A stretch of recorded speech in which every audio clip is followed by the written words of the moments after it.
Good evening. It is Monday, February 9th at 7:01 PM, and I'm going to call to order the Charter Revision Commission regular meeting.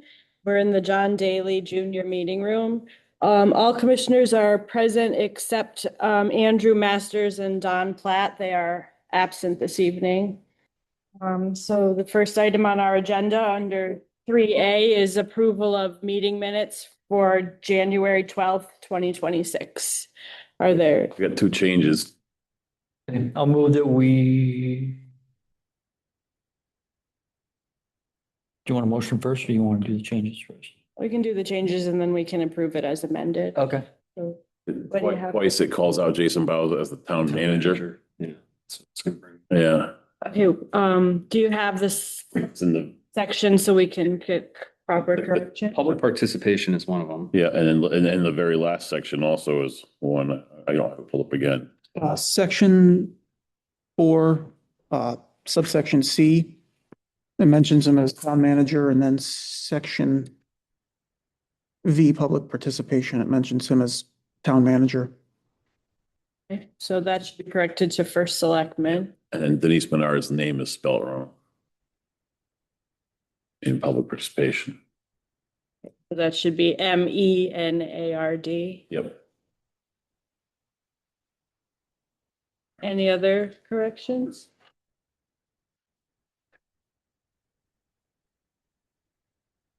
Okay, then if not, we'll need a motion to approve the meeting minutes as amended. I'll move to approve the meeting minutes from January 12th, 2026 as amended. Second, Motion was made by Charlie Nordell and seconded by Austin Holden. Are any other discussion? All those in favor? Aye. Opposed? Motion carries. Okay, and then next on our agenda is public participation. Is there anybody in the room that has any comments for us? Hi, Rick. Anyone online have any comments for us? That's the recording secretary. Okay, we'll move on then to 5A, new business review and the discussion of charter sections 8 through 11. So we'll pick up where we left off last meeting.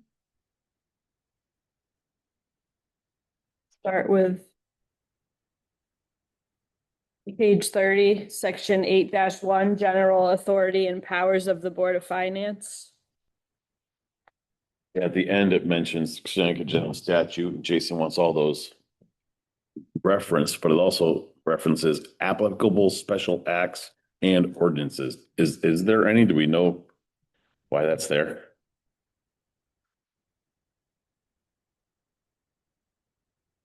Amy, do you have anything you want to talk?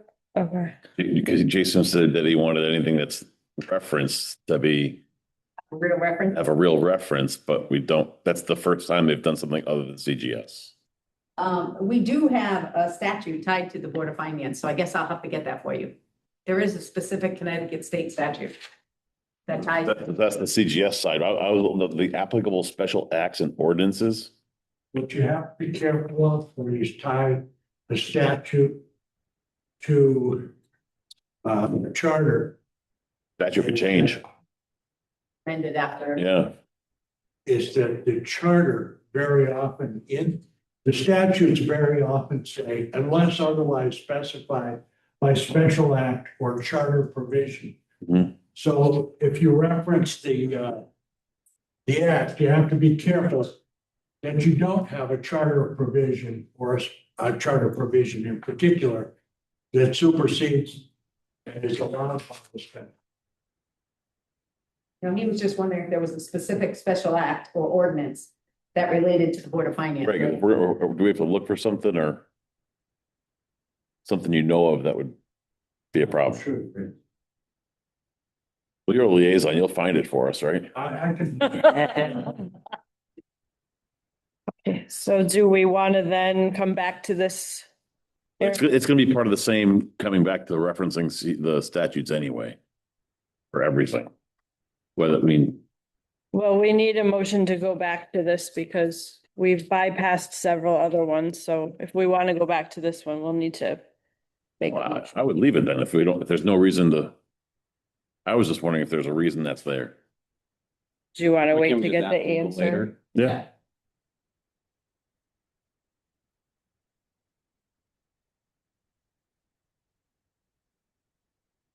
So can I have a motion for that then, please? Make that motion. We reference it back to legal. Review it later. Okay, the motion was made by Dan. Is there a I'll second? second. All those in favor? I, Aye.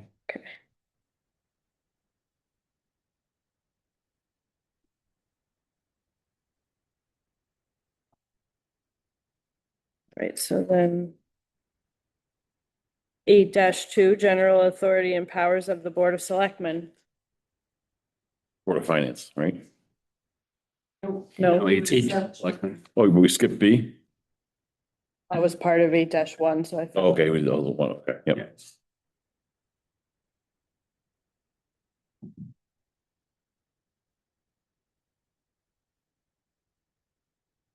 I don't like the wording of B where it just says said guidelines shall be developed.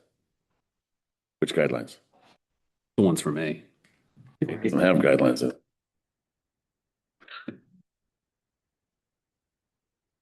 The procedural requirement. I think that, I see what you're saying, but the guidelines are referencing the procedural requirements.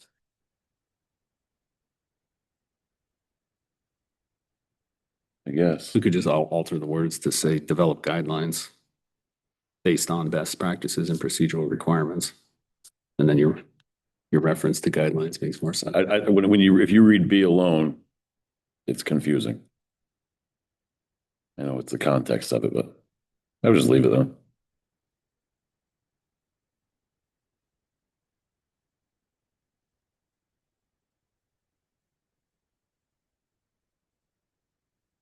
Anyone have anything for section 8-2, A, B, or C that they want to address?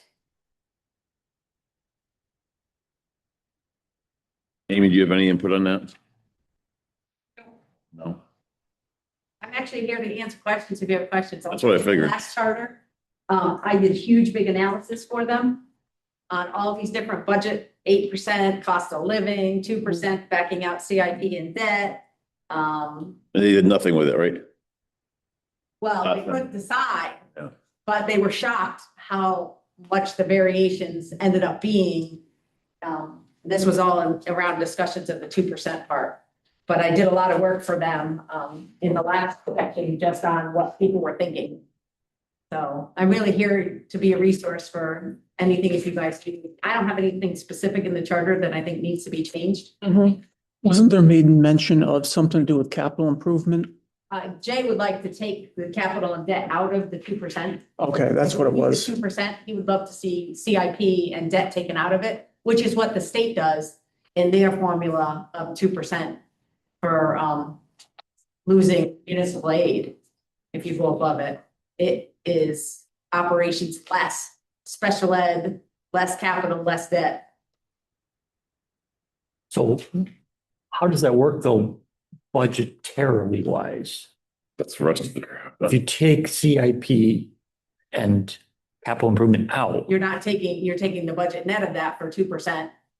But then do you leave that where it was? I don't know. right? And I think that was our big hangup the last time, is there's really not a great alternative. The 3 budgets and then you get to 2%. Yeah. And we looked at 0, we looked at 8, we looked at social security cost of living, you name it, we looked at it. Right. And I don't think there's a good alternative. I think the answer of 3 votes is plenty. But I don't think there's an easy way around pulling those 2 pieces out, because you're right, what would you? My concern is there's been years though, when we have the 3 votes and they just resubmit the same budget and they don't change anything. That's up to the boards, but Right. that's on your board. Correct. But I think there could be something in there that if the budget fails, Well, the problem is you don't know why it failed. I know you don't know why it failed, but a referendum's not free. They're very expensive. And they've become more expensive with more Voting days. voting periods, voting Right. days. Yes. The good news is budgets don't have early voting. Thank goodness. Okay. But either way, the fact that they can just resubmit the same budget and hope for a different result seems crazy. Well, if you sat in here on the side of the Board of Finance, when we have Board of Finance meetings, people in the audience, every person in the audience will say, we just don't think our people got out there to vote. We think the budget's fine the way it is and it will get passed. I mean, that's what the audience members, time after time after time, this has been going on all 8 years I've been here. Yep. So, you know, when they're telling you not to cut it, as a Board of Finance member, what do? All right, so did we want to move on from this section? Yeah, no issues noted. Pardon? No issues noted. A2. Okay, section 8-3, general provisions.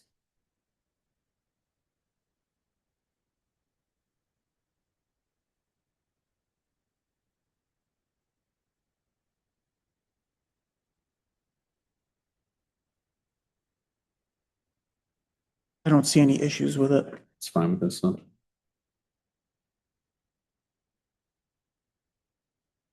The no public improvement to be ordered without appropriation. There's no emergency clause in this section of the charter for that? No, if, like, when we have. I keep thinking your damn thing. You're right, when the dam broke, I came to the Board of Finance and got the $500,000 we needed to fix it. Right, I've heard that story. Where is it fixed here? This says no That's why public, they have to declare an emergency earlier in the charter. they didn't declare an emergency for that repair. They have to be in a state of emergency for that. That was just an emergency repair. It doesn't have to be a state, the town, because the first selectman can declare an emergency and the board has to agree to that And we had a special Hang on, meeting. I want to go back to where that was. section. I don't either. We did have special meetings. The Board of Selectmen had a special meeting, then the Board of Finance. For the dam? Yeah. Mhm. Yeah, the dam approved. And we did a $500,000 additional appropriation to pay for the repair. Where was that? Oh, section 4-6B, appropriations for emergencies. Or, What's that one read? well, And shall establish a maximum amount of funding for public emergencies in a contingency fund. The first selectman may obligate the town in an amount not to exceed the maximum amount. That's not the same as declaring an emergency. Power to enact emergency ordinances, emergency meeting. So here it says declaration of an emergency. The first selectman declare that a public emergency exists to arise when such an emergency has been declared for the town by the president of the United States, the governor, or upon affirmative vote of the East Windsor Selectmen and 2 selectmen. Was that what they did for the dam? You guys had a selectmen's vote Mhm. We did. for an emergency? Mhm. Okay. So going back, so where it says appropriations for emergencies, what is that contingency fund balance, Amy? There is no contingency fund. Right, so according to this charter, if that were to happen, what I'm saying is according to the charter, if that were to happen again, there's no way to pay for that dam in the charter.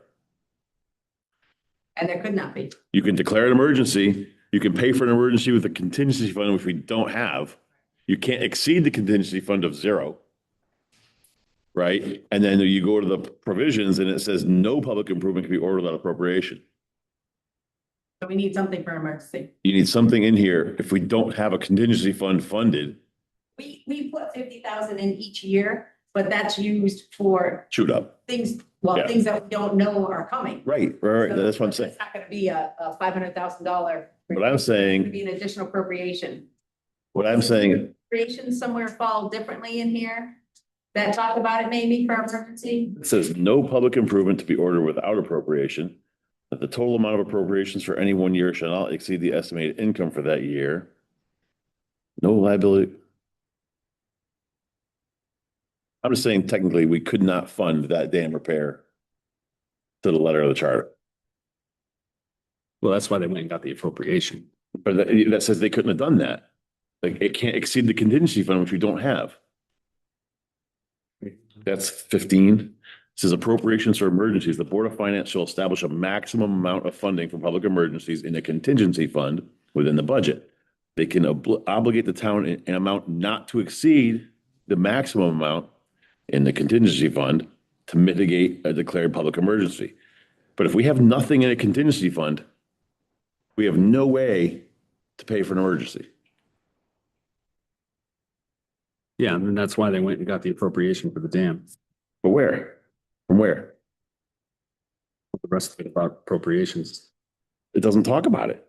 There's a supplemental appropriation upon request of any office, board, commissioner, similar. That's later on. Additional funds and expenses We're reading it. provided for. Said funds may be taken from cash surplus or contingency fund. For any one. I think it says it, $20,000. Meeting. There. Where's that in? It's in 8.6. Item B. The official stuff. Moving all over the place. I think the special appropriation isn't even supposed to exceed 20,000. It is, I agreed. I'm reading where it says no improvement to be ordered without appropriation. So instead, maybe it needs to be changed to accept. It says no public improvement of any kind. It's very clear. None of any kind shall be authorized or ordered until an appropriation has been duly made and funds to pay for such improvement have been appropriated and designated for that purpose. Which we did do by going to the Board of Selectmen and Right. going to the Board of Finance. So we didn't pay for it until after That happened, And it required a town meeting. Right. right, It's over 20. all our 2 meetings happened, right. maybe 3 meetings, maybe there wasn't a town meeting. There But was a town meeting as well. all our It begs, meetings, it begs the question, if you have a situation that needs mitigation where you don't have time to do meetings. Right. Right. There's no evergreen clause for, I'll make a motion that we revisit section 8.3 to look at emergency situations. Is there a second? I'll second that. The motion was made by Charlie and seconded by Austin. Is there any further discussion? I agree. It's contradictory of Right. what's behind and what's ahead in the charter. So yeah, and I think along the lines of that motion, it really needs to cover the entirety of the emergency aspect in the charter. It's not just limited to section 8.3-C because it raises more questions. So I think Yeah, the time frame for you to have an emergency meeting, a special meeting, and a town meeting, at best, you're 10 days. you could call all of You those, can call all of them. You can call them all concurrently. You can post them all. but you can get emergency meetings in 24 hours. Right. And you can't post the special meeting and the town meeting till after that. Right. But 3 days you're talking. Right. That's why I said 10 days in total, because you need to meet a you week need a 5-day notice. for the town meeting. No, I believe there's a I special think it's 7 days. meeting that you can get in 24 hours. I think so, because I think because a town meeting is a public vote, I think you have to have more than 24-hour more notice for it. I'm just saying there should be something in here to handle a Mhm. more urgent situation. That's why I said revisit for an emergency situation. Okay, all those in favor? Aye. Opposed? Okay, motion carries.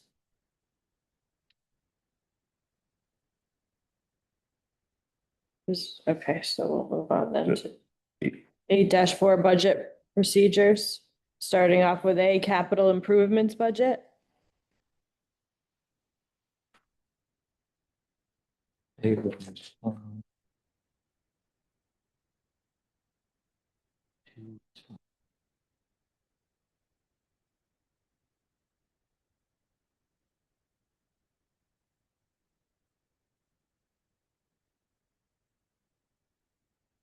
Any issues with that section on capital improvements? A, no.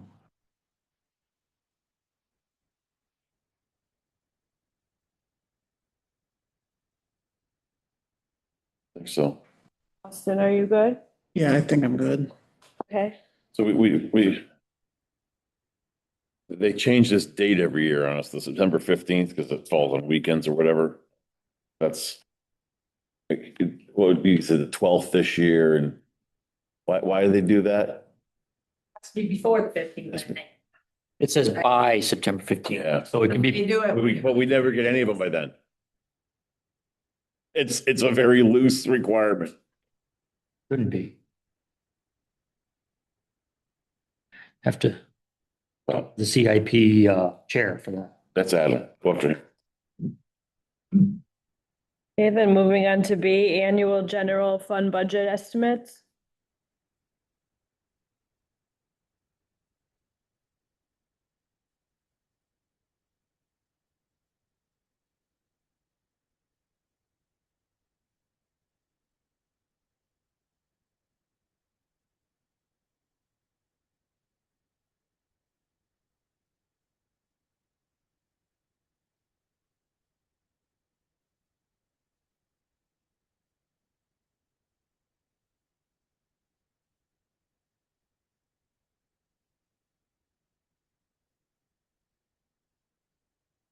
Any comments on that?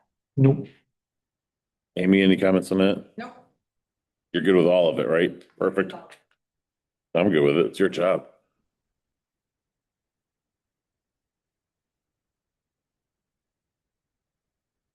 Okay, moving on to C, preparation and submission of the proposed budget.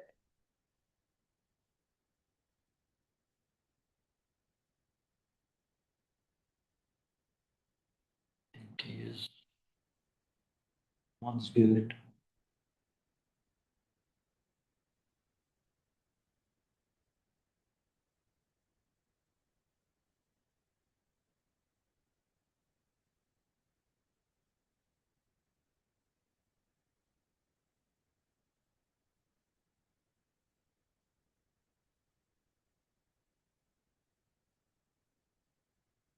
What does that publication cost us yearly? Mailer, Mhm. couple grand. Everyone good with that section? That goes back to, we had to talk earlier about posting where things are posted, say the journal. Right. This has got to get up to date at some point. But they do a nice booklet and it's each year. But it's not cheap. No, they're both the annual report, which has And- everybody's right. thing, and the budget mailer, which is just on 11 by 17, are Right. both about a couple $1,000. Yeah. But it satisfies all the charter requirements for getting the expenditures out to the world. Mill rate, before I got here, they actually didn't even have one at all. Hmm. That was something I brought with me. Right. Okay, then moving on to D, deliberations on the proposed budget, town budget, and then Board of Education budget.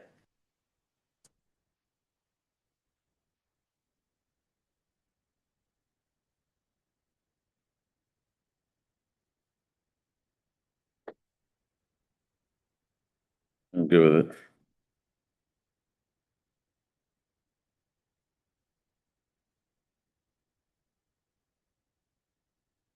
Very good, Dan. Yeah, are we on section 3, just 1 and 2 you're talking about? Haven't gotten there yet, no.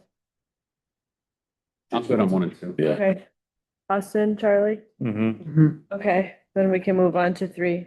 Miscellaneous provisions pertaining to deliberations by the Board of Finance and Board of Education. A budget, a public record. I just wanted to, should review it just because there's no requirement on where the public inspection is, but I mean, it should be on our website. We should just put that in here. Putting everything else there. Where's that? On section 3. 3 what? A? Are you on the same page? Yeah, the budget public record says they'll be open, shall be open to public inspection, but it doesn't define any. Oh, public yeah. Inspection. It should be the office of the town clerk right before that, It is. so it gets filed with the town clerk. Everything gets There filed. for anybody to come look. Yeah, and that's what I'm saying. I'd like to review it for modernizing where that's posted. Is there a reason we couldn't put it online, for instance? It is on. I know, but. Yeah. Yeah, so someday somebody might not want it there, you know? That was the only thing I had for just an improvement idea. I didn't have any That other. idea goes through the whole. Exactly. It's basically like a carte blanche thing. Put it online where possible.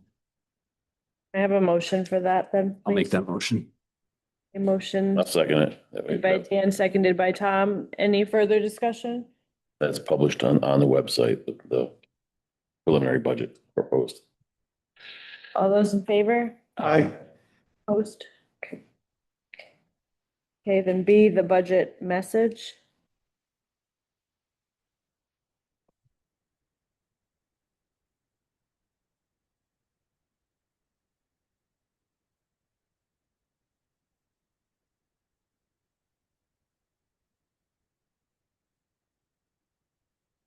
This could be ignorance, but where it says they should have an explanation of all major increases and decreases in the message. Yep. That's in there? Yep, Jason does it as part of his budget message when it goes to the Board of Finance. So if you looked at his message right now on his, it's very brief. Just says, here's the numbers, Right. and that has the numbers behind it. But when you look at the one in March that goes to the Board of Finance, it has pages of writing. Okay. First 4 or 5 pages are all Jason's writing about what's going on, his changes. Mm-hmm. That's where his budget message comes from. And then like Patrick does the Board of Eds or something? Yep. Okay. And I mean, the same thing, that should be online too. Yeah. Does that get posted online? You, Budget, Jason's budget becomes then the Board of Finance budget. right, but the budget, that budget message gets posted for? Yeah. Okay, It's part of the budget. When it comes out as the Board of Selectmen's. Because right now it's just Jason's. Mhm. Or Patrick's, and then it becomes the Board of Selectmen and Board of Eds, and then it becomes Board of Finance.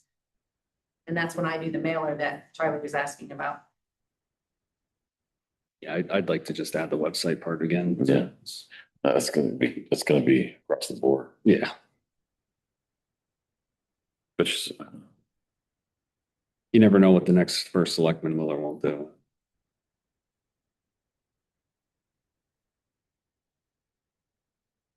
So do I you, make the same motion again, okay, review, yeah, for B, for B is and it, C. and C. Yeah, may as well just okay, for the whole get that section? vote right now. Okay, so do you want to just Three. amend the motion, Amend the motion to all the of sections? section 3, A, B, and C. Okay. All those in favor on the amended motion? Aye. Aye. Right?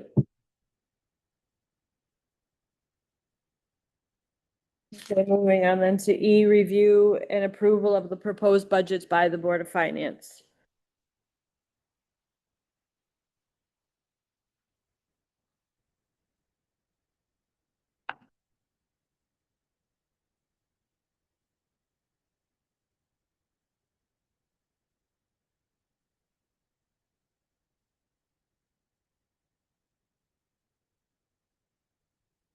Just again, same thing, section 3 to be posted on the website.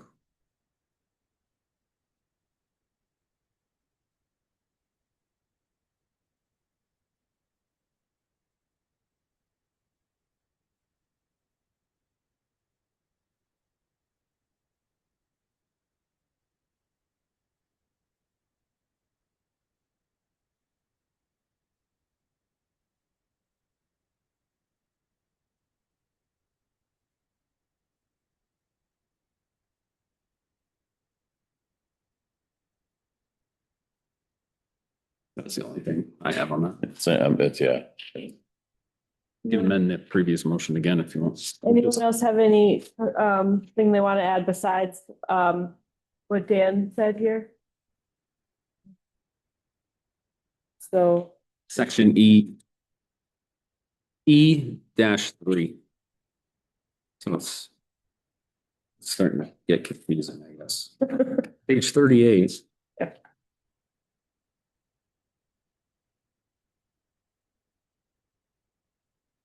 someone second. For section 3E3. Second. Okay, 3E3, yeah. right, all those in favor? Aye.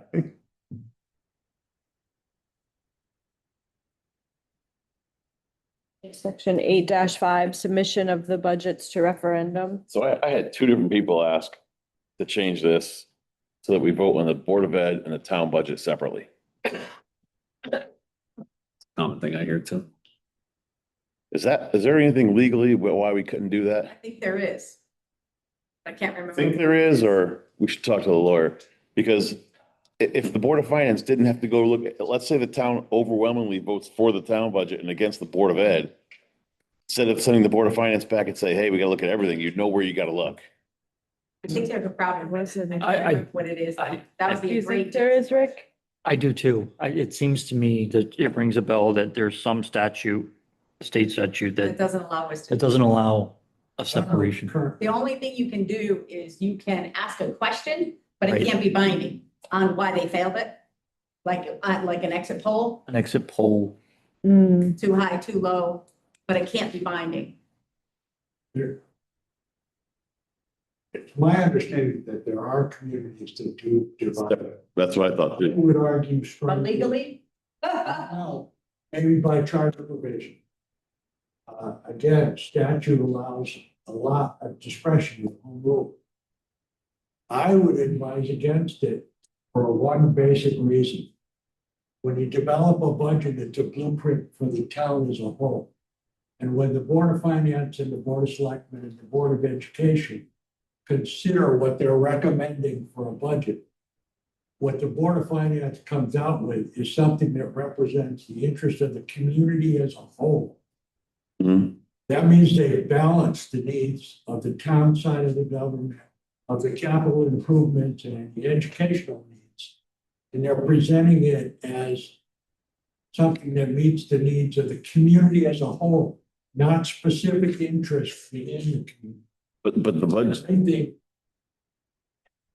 I think their judgment and their study of the budget, you should have some deference to their judgment as to what's good for the community as a whole. And that's what taxpayers ought to base their vote on. the voter, the town budget and the Board of Ed budget are developed separate from each other completely. And they go through findings completely separate and they're put together by the Board of Finance. Now, so you may have wrote this decision apparently, because I just Googled it. Okay, it says, the summary of state law, a municipality may enact a charter or home rule ordinance provision to hold separate votes on the town and Board of Education budgets. There's currently 40 towns in the state that do it that way. So they it could would be, have to be a charter provision. it'd have to be a charter provision. But it can be done. But it can be done. And what I'm saying is, like, I told a bunch of people that I was going to be in this committee also, and they said, this, the first thing they all said, and Dan said he heard from other people. And I think if a bunch of people have brought it up, we should at least put it forward and talk about it. It's worth discussion. However, I would say to you that what you're gonna hear is you're gonna hear from the people that support education saying that fat is in the town side.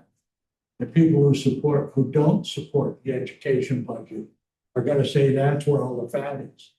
And what you're looking for is a balance as a community, and I would suggest that if the Board of Finance merges those budgets, that's what we'll do. Want to revisit? But I think that, You have every right to look at that as a commission. I understand, If it gets to the Board of Selectmen, then I will work very hard against it. but it wouldn't, well, charter, these go to town meeting, right? Any changes? No, it Well, goes they go to the Board of Selectmen. Selectmen, and they can choose to move it on. What they send forward or not. Right. But if this group If wants to. if we want to revisit it, it's up to us. Well, it is. I think we should revisit it. I think 40 towns is a quarter of the state does it that way, Yeah, you know? just about. And the town that raised the concern to the state was Hebron. I mean, and my father-in-law was the town player when they did that. I wonder if he's on that. But I think I've heard it from so many people. And although you're correct, you're saying you're voting the town budget as a whole. It would also make life easier for the Board of Finance to say, look, at this half the budget's all set. We know what we're okay. You know? And I think the majority of voters are gonna walk in and vote either yes for both or no for both. You're right. What it does is, let's say there's a major change that more of the town doesn't agree with, like building a new school, which we have coming up. There's a lot of things that could change that. I don't know. I think if you can get half of it passed and amend and through and work on one half, it gives the option of, or maybe you go there and the votes are really close anyways, you know. The count for each is even, but what if you get your vote back and 95% of the town voted for the town budget fine, but the Board of Education budget was drastically different? Maybe is something to be looked at. I think that the whole section 8.5 is something that we're gonna have to revisit, except with maybe the exception of section B5, the expenditures without an adopted budget. I don't really see a need to revisit that one. It seems pretty straightforward. I think the rest of it's gonna be a ripe, long conversation. Right. Yeah, So that's this deals with the percent. the 2%, but I Well, mean, I've been through, the charter revision has looked at that 2% every 5 years for as long as I can remember and never come up with a better solution. I believe it was also Let's hear brought up the it. referendum issue, the timing of the three Yeah. referendums. 2 weeks isn't enough time between the first one and the second one. All right, so So that becomes, A notice problem. that's a notice problem. And I mean, right as it sits with the 2 weeks, by the time the budget season is over, if you go to 3 referendums, we're voting on a budget after our tax bill's already due. So you stretch it out any longer, Mhm. then you're gonna have it. I make the motion, we revisit 8.5 with the exception of 8.5. With legal or just talk about it a different night? It's gonna take a lot of nights, probably. I'll second that. okay, the motion was made by Dan and seconded by Austin. Is there any further discussion? Yeah, are you guys in contact with CMM, yeah, Connecticut Municipality, Conference of Municipalities, yeah, CCM? CM. See what other towns do? They would probably provide you samples of what other towns do for referendum votes and at least give us some ideas. Okay, You probably have some of that too, right? You said you've been through a bunch of other options and never come up with something better. But every town must go through this same, Most of the towns don't have nearly as contentious 3 and out. well, look at Windsor Locks last year. Well, see, that was their problem. See, they had no out. They had no out. They went to like 10 referendums. At the Y in Winston, they went 11 Right. months. They were all the way into the next May by the time they finally passed the budget that started the previous July. So unfortunately, there are some even worse situations. Right. So Canton had a pretty good one. They had a town meeting and the requirement was 150 people had to show to get a budget passed.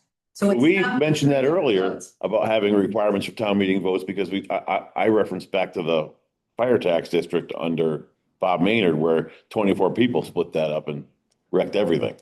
You know, we got a town member who lives in Canton and is a town employee out there. We can talk to him. Yeah, You know who that is, right? no, Rand. no. When I moved here 25 years ago, the first town meeting I went to on the budget, I was going as a new resident in the community. I wanted to hear the explanation. Town budget and the Board of Ed budget and the capital budget. Within 3 minutes of the meeting started, someone made a motion to adjourn to referendum. And I never heard any of the explanations. It went immediately to a referendum. And the reason that it was put into the charter as an automatic that we go to referendum instead of town meeting was because that happened every year for a long time. And so rather than go through that charade of a town meeting, which then just automatically gets adjourned to a budget referendum. Because that's because somebody gets a petition of. So people used to do the If you petition. needed, all I had to do was make a motion and the town meeting vote. And it happened like Because that. that's the other thing is you could have limits on the number of signatures they needed to get it, petition it to referendum. Yeah. We could. There are other restrictions you guys could do. Can I suggest one other thing? that- Yeah. I don't know if it's ever changed, but the 2%. And I was on charter commissions years ago and it was always something that everybody struggled with. But one of the things, when the budget is finally adopted, if it's rejected 3 times and it goes to the 2%, then what happens is every line in the budget gets 2%. whether they need it or not. That could be corrected. Yeah. To spend to a bottom line increase only. Yeah. Yeah. Move it to a bottom line instead of that I- 2% in every. Talk about that, yeah. But even like the first hearing, Marie talked about the social security cost of living increase. that's tough because some years there's high inflation and, I mean, I forget what it was 4.6% I got a couple years ago on my VA stuff. I mean, you get, You don't want a 4.6% budget. right, I'll just vote no and go to the 4.6 increase. You know, that's a huge jump for us. You know, so that puts you at the mercy of What's going on? what's going on in the federal government and not always, and like you said, they talked about 8% one time. They had me look up 8% last time. And I've seen a lot of loudmouths online talk about a 0%, where if it fails 3, you go to 0. The other problem with that is, think of our salaries on our side, we're probably 60-something% salaries. They all have union contracts. Right. So they've already got wages built in there, and I have to pay those wages come July 1st. So if we're at a 0, how am I doing that? What am I not paying? Right. I understand. So that's the only problem with 0. I mean, 2% is very damaging, especially on a Board of Ed side, because they never live within 2%. But 0 would be terrible. And living with last year's budget would be a terrible alternative. Yeah. Like one of the things I thought I was having the Board of Finance propose 2 budgets, and instead of yes or no, it's pick one or the other. Those are your options. I kind of like that one. We have Board of Finance Is that, allocate or decide where they want to put the 2%. that's what Rick was saying. Instead of a line item increase, And I had to do it once in my 8 years here. When it went to 2%, I had to do a massive transfer to move the money around. I think our budget before that had actually been very close to the 2% or 2% exactly. So it wasn't a terrible try to get there to the 2%, but the journal entry was probably 100 and something lines long to get it all moved around to where it really needed to be. Because some things you don't need a raise on, especially if it's charter, like the charter revision. You guys put in Reoccurring expense. $1,500 next year. You don't need it the year after. Right. You're done. So Maybe. giving you any money, never mind 2% more, just doesn't make a lot. I don't get that either. I don't get why every commission and committee has to have money in a budget. Somebody has to pay the recording secretaries.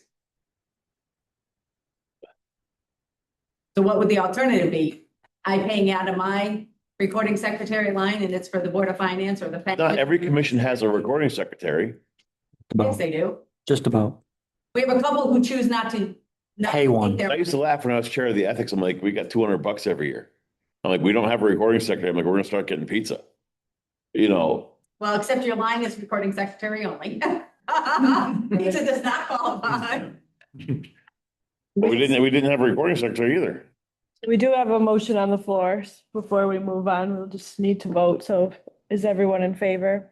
This was about revisiting section 8. 85 as a whole, yeah. All in favor? Aye. Okay. Right, so then moving on to section 8-6, duties of the Board of Finance and other financial matters. You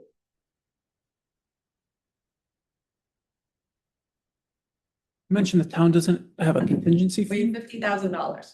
Per year. 3% of. I get That's that. per year, right? Yeah. And can it roll? No, nothing in the general fund at all. Right. You have to reallocate it to that line item, I'm guessing, right? Well, you could do, there's a. Or it can't go in CNR? Contingency is not gonna roll the CNR, not without doing something.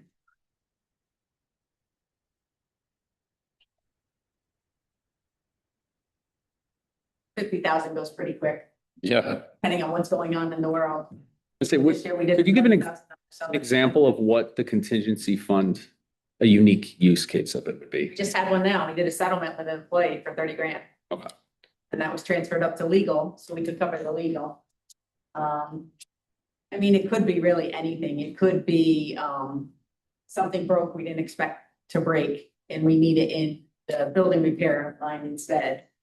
Most people try to stay within their department budget, even if something goes wrong. They try to use, like, if building repair has to be too high, but not covered, Joe tries to save money in other lines to cover his overage in building repair. So we don't come to contingency unless we know we don't have enough money. So assessor needed some money last year, tax needed some money to pay overtime this year. because they don't have a part-time person anymore. Their part-time person left, they didn't end up filling it, but then they needed to pay their other person extra hours when she needed to stay on Saturday or stay when somebody shows up at 4:30.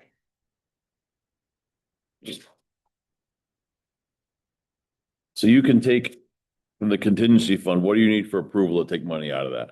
I come to the Board of Finance. It's not really a fund, it's a line within the general fund budget. Right, but what I'm saying is like, if it's over 20 grand, it's a capital expense still, right? It's not, That's not capital, okay, it's operating stuff. okay. I don't think we've ever used contingency for capital.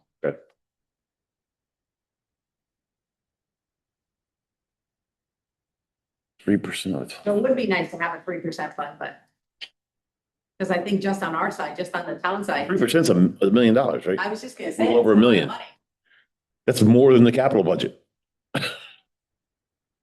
It would be. So what, so I'd love to know how, So maybe that's why it talks about money being in the contingency fund to use for emergencies, because if you truly put 3% in a fund. that's why I'm wondering if like the original like idea of this was for this, Rainy day. a bigger range. We have our general fund balance. So who came up with the $50,000 a year, or that's just what it gets cut back to every year? I have no idea. That was here when I got here. It's always been 50 grand. It's always been 50 grand. And it literally is just a placeholder for things that go south. And it's usually used in dribs and drabs, $1,000 here, $1,500 here. You know, it's usually very small amounts transferred to places that need money for whatever the reason. I'm trying to figure out why it's in here as 3%. Yeah. Why it's in here as, This says a fund, which we don't have a fund. right. The contingency line is just a line in the general fund budget. Well, like, how do we make this correct to what's actually done? I just think this is something that we choose not to do. I think people don't want a separate fund. Again, we could barely get them to have fund balance when I started here. I think this is something that could exist, but we don't do that here. And that could answer your question on the other contingency. And the other emergency stuff and everything else is we're supposed to have this fund with some money and we don't. Well, it also says shall include a recommendation. Right. Recommendation not to exceed 3%. It's not supposed to be 3%. It's just not supposed to go over 3%. So it's all What washy, the I'm wondering though is if section of A. if the original, point of this was that other items that we're paying out of the budget should be contingency paid items. Other issues that we come up that you're paying for out of other lines should have been coming from this 3%. In some cases, yes, but like she said, a lot of departments, they choose to Right. work within their own budget first They should. and then go after this. So I don't have an issue with that.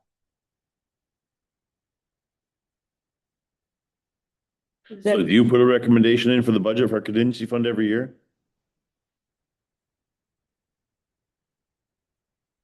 So why is this section even here? Do we want to then address it? I mean, we're not doing it. The estimated expenditures by the Board of Finance shall include a recommendation for contingency fund, which we're not doing. Not to exceed 3%, which we're not doing. There is a contingency. Or what is this? No, she said there's not one. A 3 something like that, right? There's a line. It's a line item. It's not a fund. It's just a line in the general fund. That's what I'm saying, is we're not doing any of this. So why is it here? Municipal. And then- So it's just the going. Why do we want to move? To go back to this and reword this so it's done properly, appropriately? Or at least like Yeah. some kind of guidelines. I had marked this as something that I had questions on anyway, so. Okay. So going on to the next paragraph of it, Amy, is like, you said you settled for $30,000. It says you can't go more than 20,000. What next paragraph? B, supplementary appropriation. Says you can't spend more than. Yeah, but that's when you have to go above the Right. budget, right? So if we have a $16 Okay. million budget. If you're with, If I'm using it out of contingency or from a line that has surplus, okay, that's not really a supplemental appropriation. But every supplemental appropriation, we go to the Board of Selectmen or the Board of Ed, to the Board of Finance, to town meeting Right. for additional appropriations. We don't do a lot of them. We try to live within what we've got in the budget. Anybody have any thoughts about the dollar amount, the $20,000, and think that should be changed? Was that mentioned? It was brought up at public participation. There we go. By Paul Anderson. Okay, so we need a motion still for 8.6A. Do we want to include B or? I think all of 8.6 needs to get reviewed. I mean, the whole thing is duties of the Board of Finance. The motion that we revisit section 8.6, parts A, B, and C. I'll second that. Yeah, Okay, any further discussion? Motion was made by Charlie, seconded by Austin. All those in favor? Aye. 8-7 purchasing. and that's pretty simple. Okay, 8-8 unexpected appropriations, unexpended. I read it the same way you said it. Just Yeah, Let me do it. maybe that word needs a change. Unexpended leftovers.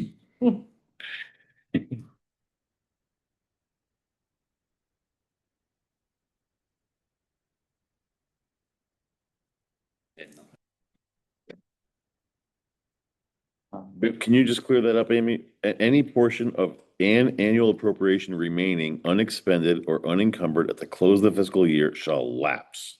Yeah, goes back to the general. So if that $50,000 still had money in it that we didn't need at the end of the year and you asked if we could save it, Mhm.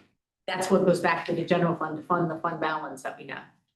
With the exception of CIP things that are still on the, Well, CIP Right. is an appropriation that gets sent over there in July. So the CIP is its own fund. So the only thing that can lapse, according to this paragraph, is, we almost had it too. When we got the money for the bathrooms at Abbey Road and the splash pad at the park, trying to get all the plans and everything, we almost missed the 1 year. Somebody came after us wanting to get rid of that project, but thank goodness we had some kind of engineering bills that had come in.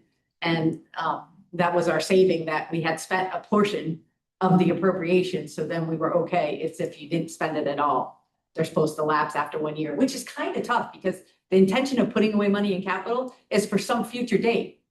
well, I thought it would stay there until the thing was accomplished or abandoned, right? Well, but that's not what it says. It says it shall lapse. Ah. If, Shall not shall have lapse. been deemed abandoned after 1 year shall lapse without any expenditure from.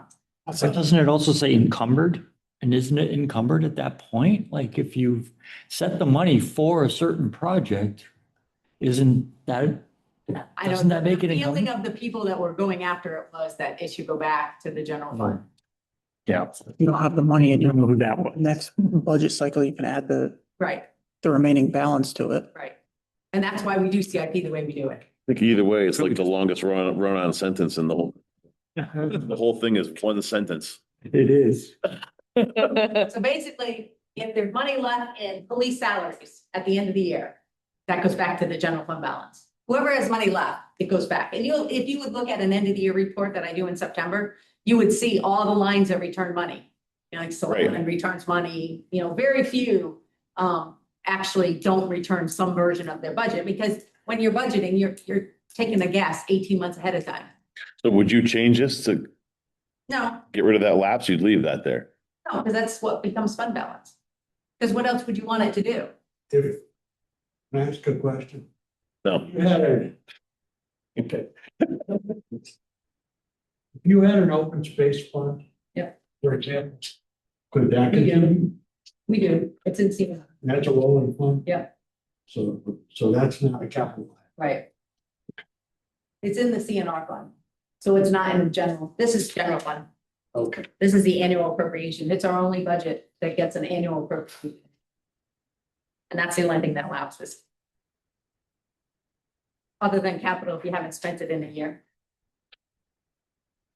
If we don't have anything with 8-8, then we can move on to 8-9 annual audit.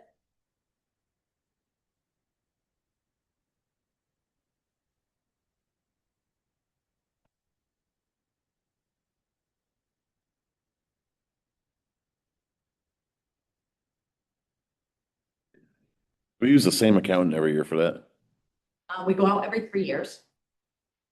The last one, we had nobody but our current auditor, But you do it every 3 years? every 3 years. It says annually. We audit every year, but we have to pick a new auditor because our. We go off to purchasing bid for a policies- new audit. Okay, okay. We go out every 3 years for a new audit firm, but we don't necessarily change.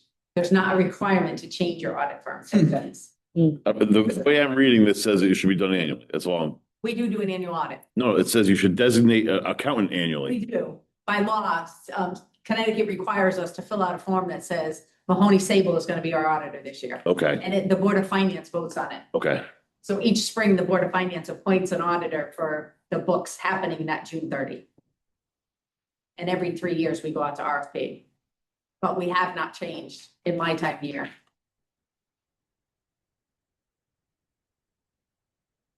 The last time he was our only bidder, so. Sometimes Really? you got to take what you get. We had one bidder Mhm. the last time, because everybody's Don't swamped, let him know that. everybody's swamped, and a lot of the other firms are behind in their audits. They're not filing their audits timely.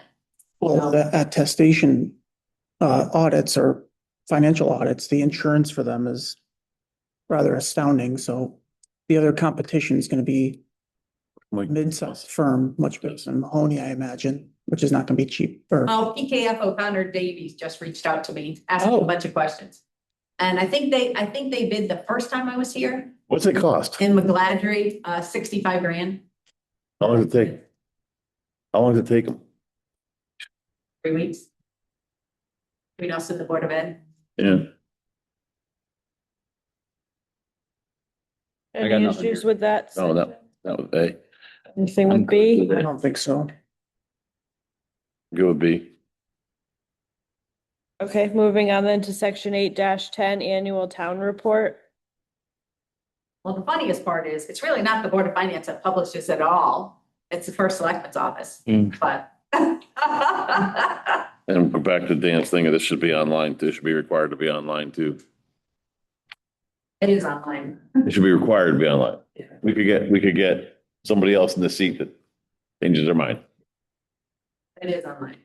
So, and it's not really accurate saying the Board of Finance shall prepare if the first selectman's office They're does. preparing it, right? Who's preparing it? First selectman's office. So So each of us prepares our own section. So I do the financial piece from the audit. I do the part for my Board of Finance. I do the part for my department.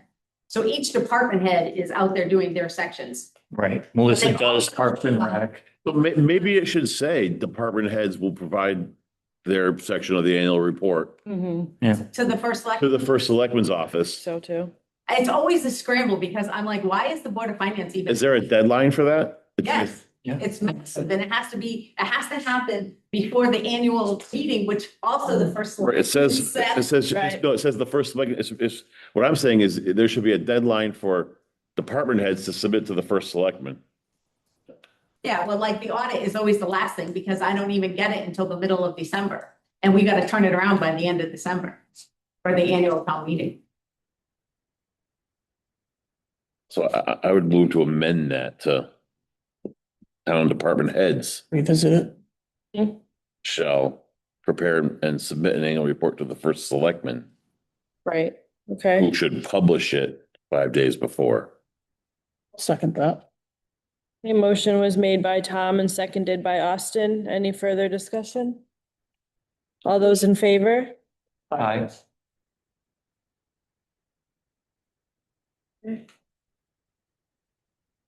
Moving on now to town employees, section 9-1, personnel regulations.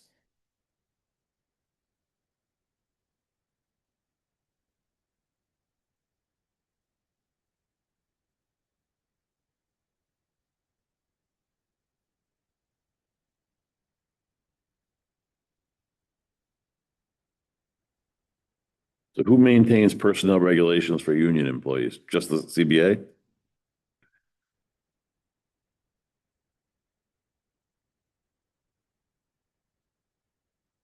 Right. Yeah. Their collective bargaining is all they get for. That's all they get. Personnel rules tied to them. Right.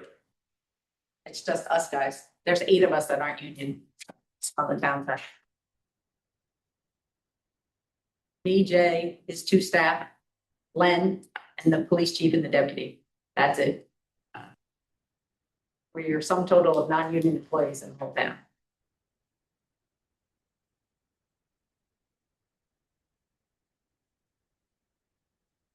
Who are appointed employees?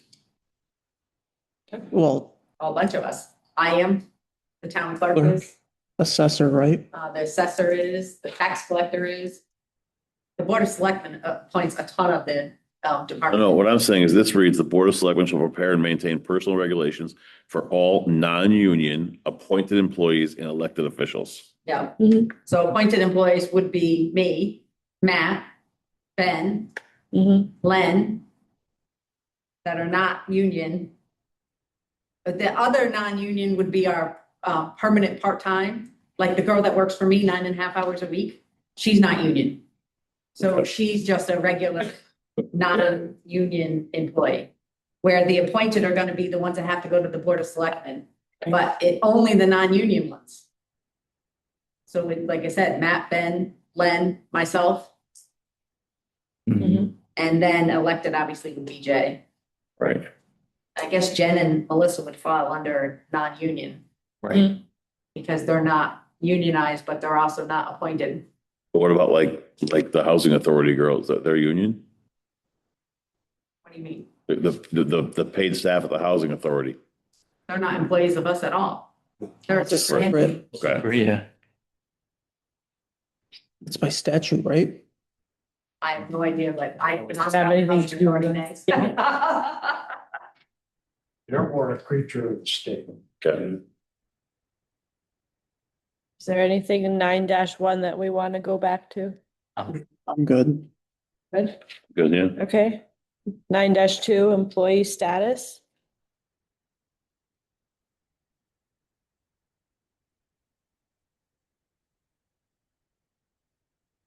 I'd like to go back and review this one. The 3 years, Yeah, I question that too. Okay, can I have a motion? But collective bargaining agreements are all 3 years, I believe. no, they can be whatever you negotiate. Right. No, I don't Not- think, the requirement to not exceed 3 years. In our charter. Not by law. That I'm not sure. Sure. In our Visit it. charter is 3 years.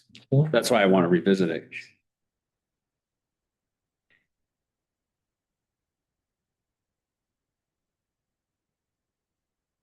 Can I have a motion, please?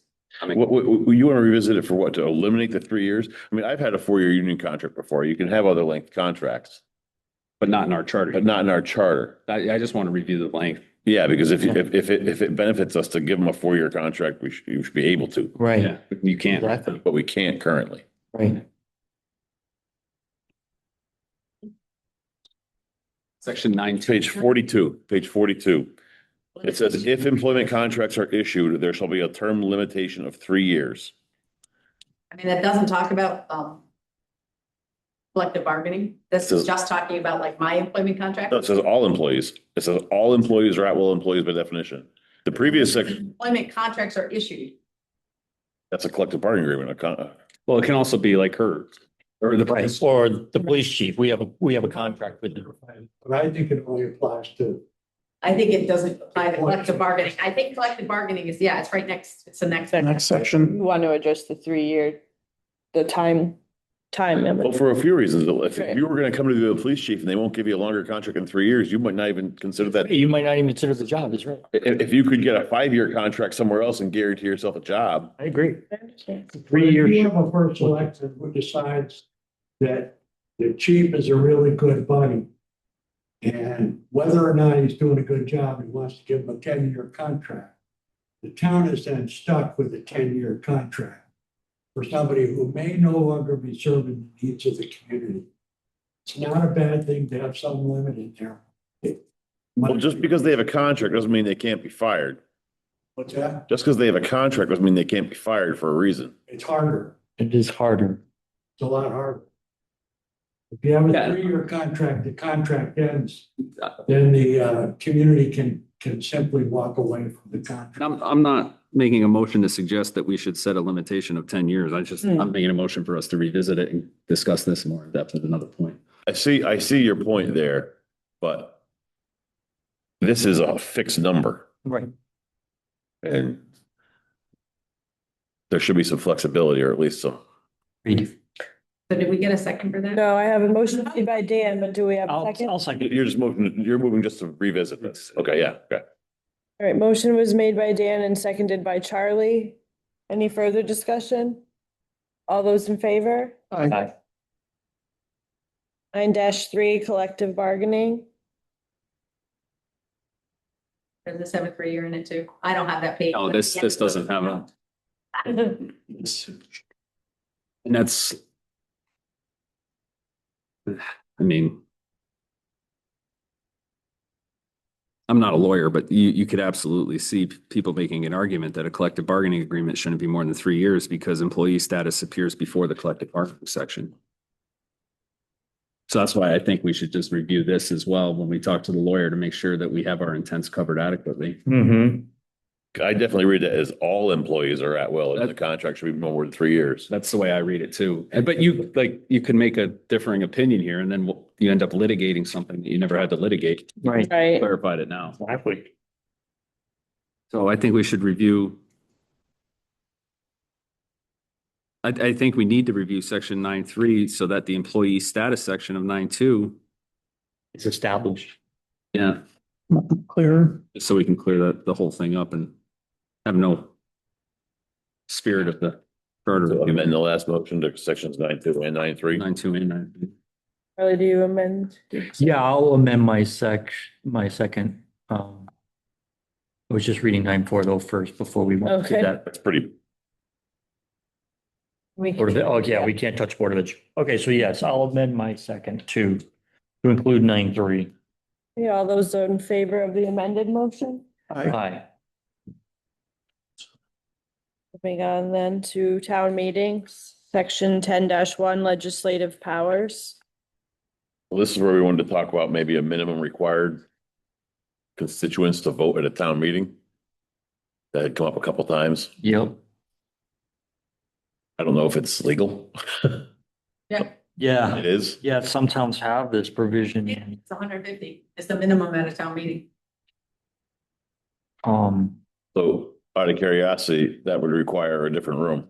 it would. Every single town meeting. And then some towns, Maybe the number's 30, maybe the number's 50. I mean, it doesn't have to be, I don't think it has to be a certain number. I think you're right. Somebody passing something and being 3 The people. in a fire room tax, the is fire, terrible. were you here for the fire tax thing? You must have been just after that. No, I was before. You were here? Yeah. That was Maynard. Yep. That's where I got hired. Yeah, that was horrible.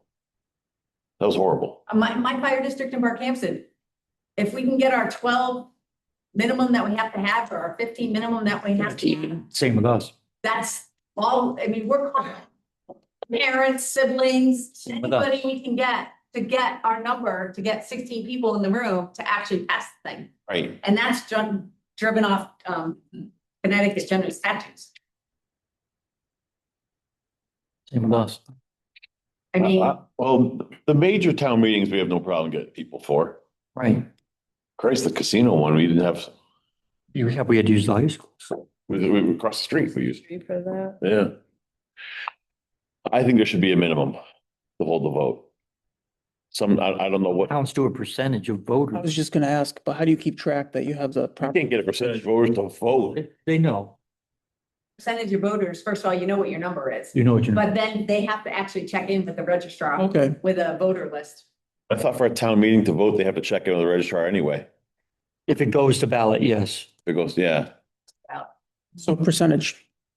So you'd always have a representative count, so to speak. but even if For the it's town 1%, user- you're still talking 110 people. Right. Got to show up. Yeah. See that there. No. Correct. You're postponing a lot of business. Yeah, we wouldn't get anything done in town. Yeah, you want to read the this? annual meeting would never happen. I don't honestly. I think it's okay. I think when things are important, people show up.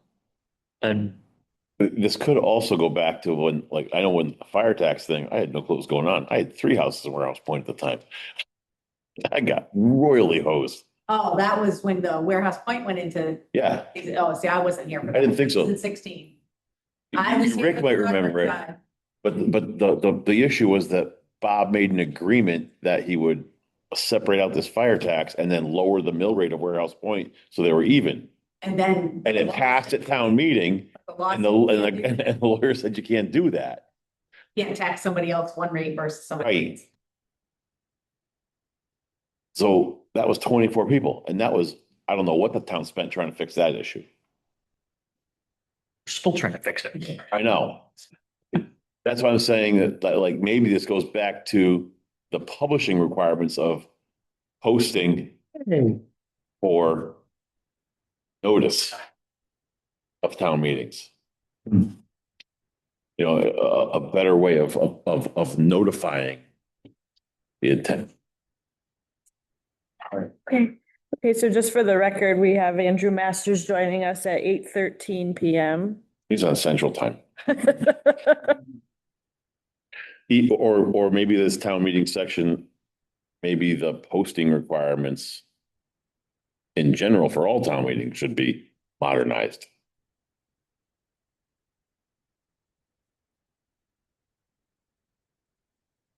How many people live in Canton? You said Canton's got 150 people minimum? 10,600, so almost the same size. We'd never get 150. No, the 150, we used to have to knock on doors and windows of people sitting there waiting to pick their kids up from school. We call them at the high school. Knocking on the doors, could you come in and vote, please? Please bring your ID. We tried to get 150 people there. But the same concern was that 20 people in a room could pass something.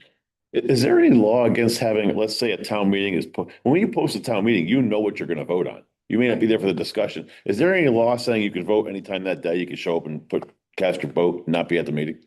No, because then it would be a referendum. I know, but If I like what you have is, if a town meeting passes something, there is a provision to petition that to referendum. And it's relatively easy to do. Yeah, you just need So that signatures. if something egregious were to occur in a town meeting, you do have alternatives. when you could petition after the meeting is Yeah, adjourned? yeah. Mhm. If you could go and collect signatures and say, hey, they did this at a town meeting, would you sign saying you want to, contest it? Force it to referendum. And then it's forced to a referendum if you get the signatures. Of course, you wouldn't know the impact of the fire district until years later when it actually happens. Right. No, it's not like you would know it in enough days. I have one suggestion in this section. Hmm. It's the 7:30 PM meeting time for all town meetings. Could you make it 7 o'clock or eliminate the time requirement? I'm okay with the curfew. Oh, I think that, I simply say that every town meeting, except for large ones, but even that sometimes. The Board of Selectmen meets, they start the meeting. they adjourn, go, yeah. Yeah. So why not start with the public hearing for people who came, people come generally for the public hearing or the town meeting. And so start with the town meeting. When the town meeting's done, the Board of Selectmen can open their meeting and go out. That's what I do for my Half and budget half. hearing. Yeah. If you change that to 7 o'clock, that would be helpful.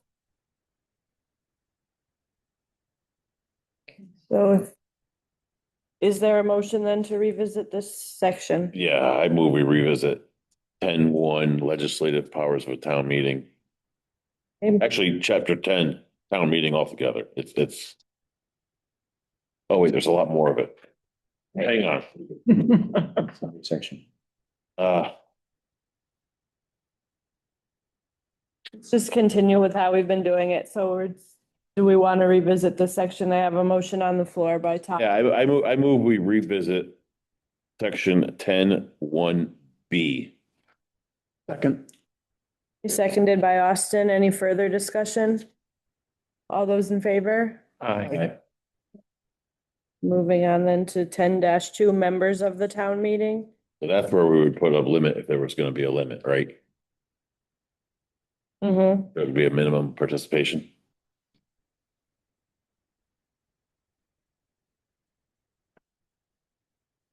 Just that line. Yeah.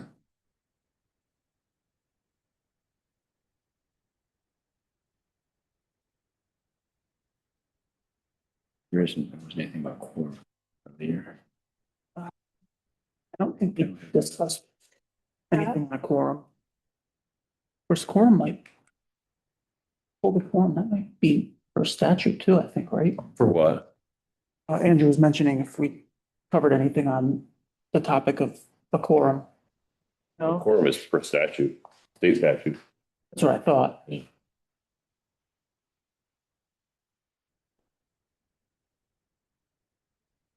we want to revisit 10-2 based on the discussion we had, or? I mean, is a minimum something we think we should have in here or not?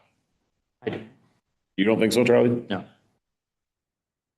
Not in all the town meetings I've Right. attended or held or. I can only think of the fire thing is the only one I know of 10 years ago that would have been a problem. So that'd be a lot to force on every single town meeting. I'm just saying it was something that's been brought up by other people. I'm good with it then. Tell them show up. Right. Are you there for all of them? That stinks. I'm fine with it. 10-2.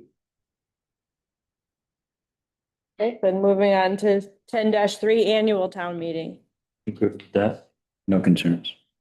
Oh, that's good. Okay, then 10-4, special town meetings. There too. No concerns. Don't see why it's there.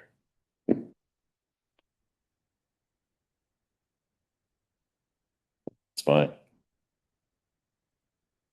Okay, then 10-5, town meeting by petition.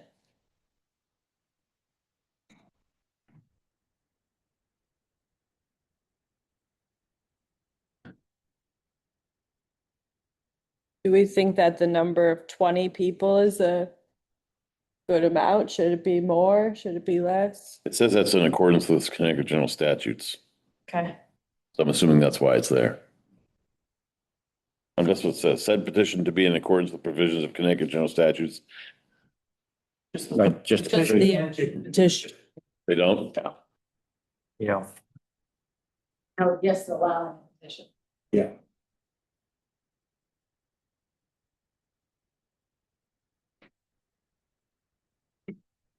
That's an example that Rick gave you earlier, that people would stand up and say they petitioned a referendum at the town meeting for the budget, and then it would go to referendum.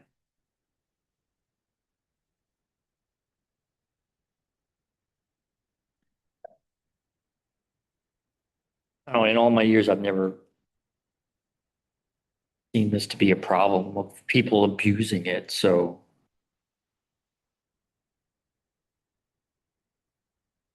Yeah. The only thing that stands out to me is 20 for anything is a low number. So is that number okay or not? But furthermore, we require 200 for a referendum force, but only 20 for a town meeting force.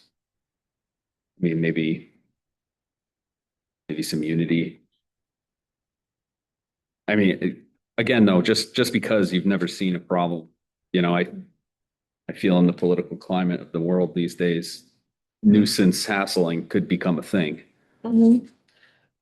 What does this mean where it says cause to be convened at a special meeting, which meeting may be adjourned from time to time as the interest of the town requires? The hell does that mean? I believe it means that the town meeting can go on longer than the existing time block in an evening. So if you get to 12 o'clock, which is the curfew time, you can adjourn the meeting if the business has not been concluded and then take the meeting up again. All right, that makes sense. Do that again.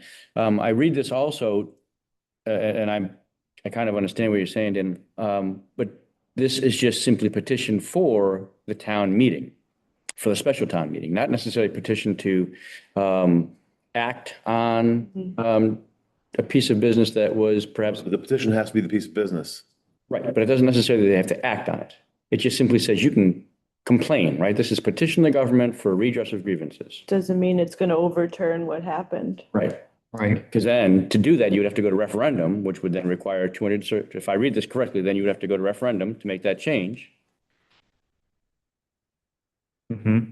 That's what I believe this means. Again, my layperson's reading. Should we, Town meeting can adopt. Petition, 20 people can petition for a town meeting to propose an ordinance. That ordinance, then, if adopted by that town meeting, subsequently would then become law. We don't like brown dogs. Here's 20 signatures. And then And suddenly, we show up to that meeting and no one else goes because they don't care. suddenly you can't have brown. Okay. dogs. Ken, when I first moved here, one of the first town meetings I came to, other than that budget one, was to adopt a nuisance ordinance. And every person in town who had junk cars on their property showed up to vote down the nuisance ordinance. And there were probably 40 people in the town meeting and 21 of them probably had junk cars. The ordinance failed. Mhm. And it wasn't a real, some nuisance ordinances in some towns are really restrictive and difficult. This one was not. It was pretty open, pretty loose. It failed anyway. That's the kind of thing that 20 people continually bring up. And I believe in people's right to petition the government and to petition to bring their views in. But you could have the same 20 people call at a town meeting every other week. Yeah. So then what is the point of this 200 signatures for referendum on the petition section? That's a different issue than town meeting. Well, it's under this, the section we're in is town meeting by petition. And it says provision for referendum shall be in accordance with CGS and shall require 200 signatures of qualified electors of the town. I don't get what that has to do at all. Well, we're talking about the 20 now. But in the same section, it brings up the referendum. So if you're in a town meeting and you suggest that it goes to referendum, You could have 200 people in your petition Yes. or a separate petition. That's how the budget's always got let's pushed say in the referendum. the town meeting adopts that nuisance ordinance. Now, you don't like it. And there were 20 people at that meeting that adopt, or the petitions for it, and it got approved. But you don't want to have that in law. You get a petition up for 200 people and it goes to referendum. you know, more That people are same voting on question. it. Yeah, so what it's saying is you need 10 times the amount of people that To oppose something, right, contest what happened. Right. right. Which is not right. You'd have a hard time getting 200 people to sign anything. I think one number needs to get smaller, one number needs to get bigger. Yeah, I agree. I agree. You're gonna meet in the middle at 50 or something. I make a motion, we revisit 10.5. I'll second that. Revisit everything. Motion was made by Dan and seconded by Austin. Any further discussion? All those in favor? Aye. Moving on to 10-6 annual budget referendum. That's redundant. 10-7 organization and procedure.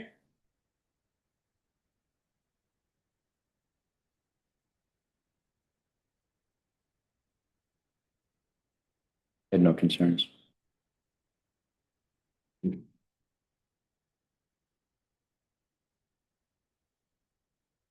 Okay, 10-8 actions requiring a town meeting. Well, Oh, sorry. yeah. Where it says, every town meeting I've been to, they take nominations for a moderator. Right? Mhm. This says the first selectman shall call the meeting and choose, and the meeting shall Right, choose a moderator. in the meeting. yeah. Okay, How it goes. yep. No, I was reading it as the first selectman chose the moderator. Okay.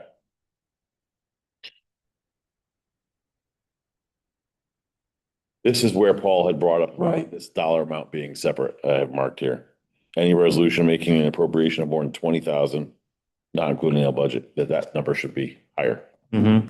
Should we revisit You can't revisit everything. We're here, we can talk about it. Well, what was the 20,000 based off of and when was it last increased? I have no idea. No idea. Sorry. We need somebody who created the charter. Right. Yeah. Well, we went back to look at the grant one, that we have to get the approval of a town meeting before we Yeah. apply for a grant versus accepting the grant. And that one, we went all the way back to 90 or 93, and it all had the same wording. Mhm. The wording was never changed since 1993. Is it just that because this appropriation of more than $20,000, not including the annual budget, is the same 20,000 in the previous section for appropriation? Are they tied together? That was a, what, supplemental appropriation? Right.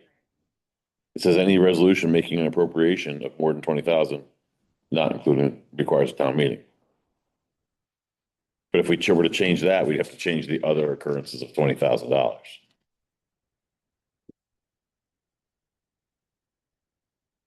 Have to change. The other one's a supplement, different kind of appropriation.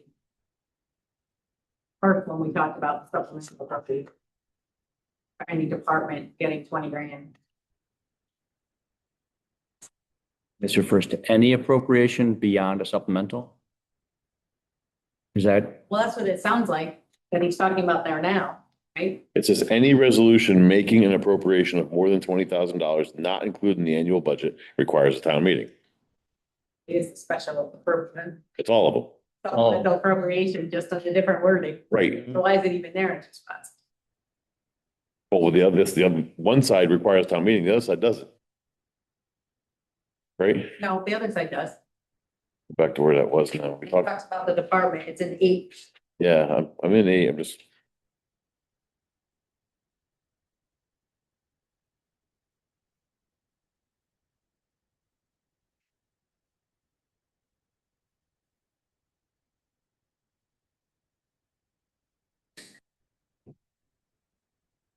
No, it's an 8-6. Supplementary appropriation upon request of any board commission similar additional funds excess.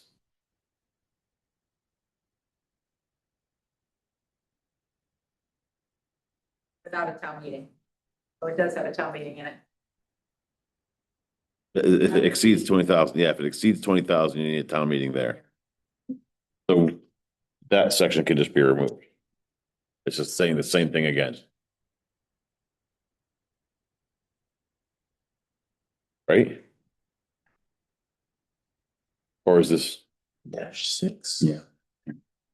Supplemental appropriation. In excess of the.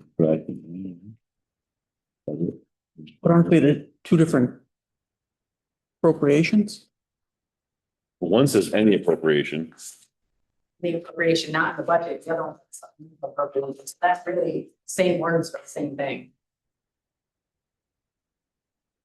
Because the supplemental means above the budget. Well, this is also more specific language, where the money should come from. Right?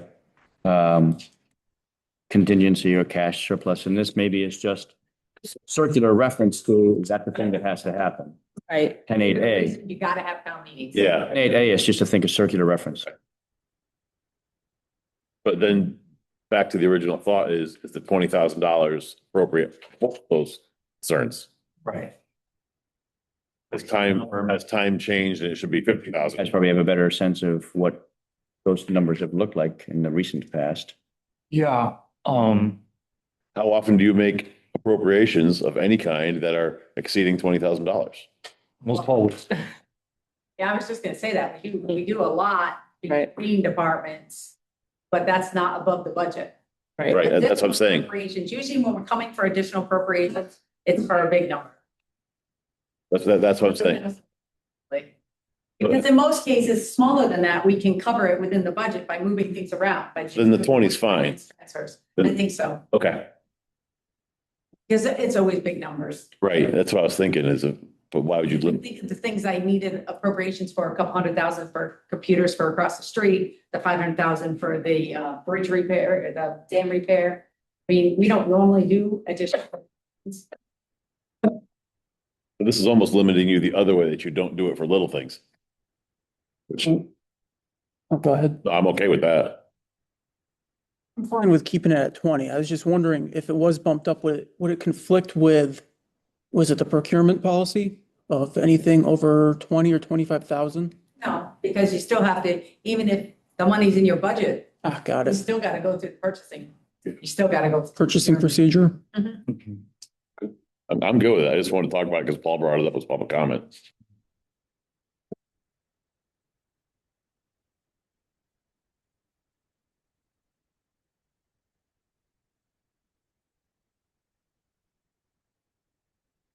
Or anything else in this section that anyone would like to discuss? Yeah, Section F. F is the one Jason had brought up. Initial applications for federal or state grants involving expenditure of town funds. Don't want it to be.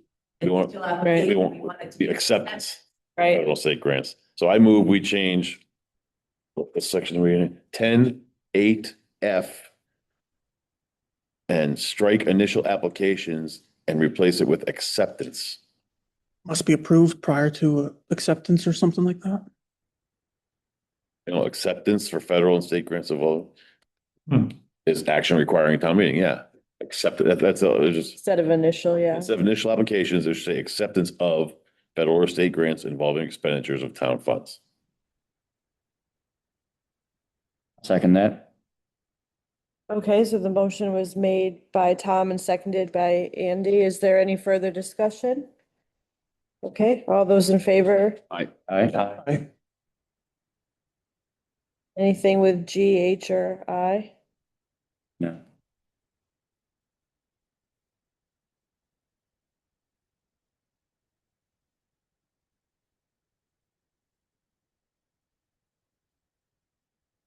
Okay, then. Conflict of interest, section 11-1, general. Yeah.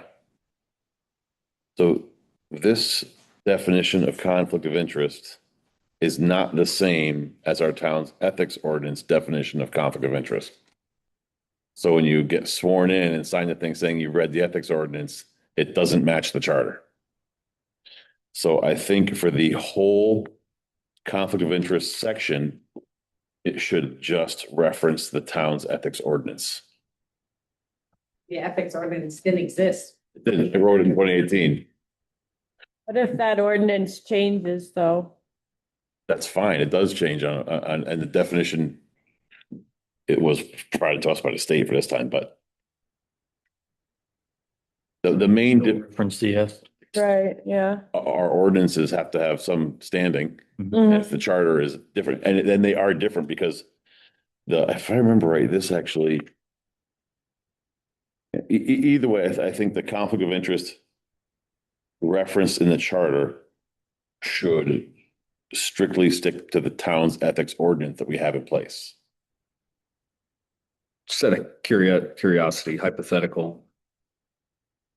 What's the process of getting rid of an ordinance exactly? Just a town Town meeting, meeting. right? Yeah. So I can get 20 signatures, come in, say I want to get rid of the ordinance, the ethics ordinance. If we reference the ethics ordinance, now no ethics exists at all because I got 20 people to come force a town meeting. That's the only problem I have with what you're saying. I think we actually just need to literally copy the language from the ordinance into this section. You see what I'm saying? But then if the ordinance changes, then you have to amend the charter then. I agree. It's catch 22 though, but like if you somehow manage to get rid of that entire ordinance, then you have nothing in the charter. So I guess, what's wrong with this definition here of conflict of interest? It's not the same. Okay. So, So it's like, which do you follow? right. If something comes up. Off the top of my head, the town's, I believe the town's ordinance Preeminent does document. not have the perception. This has the perception. Missing clause. I think the regular one has perception that you're talking about. It's not perception. I mean,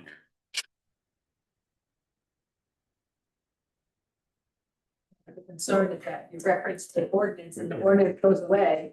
Yeah. Watch reference.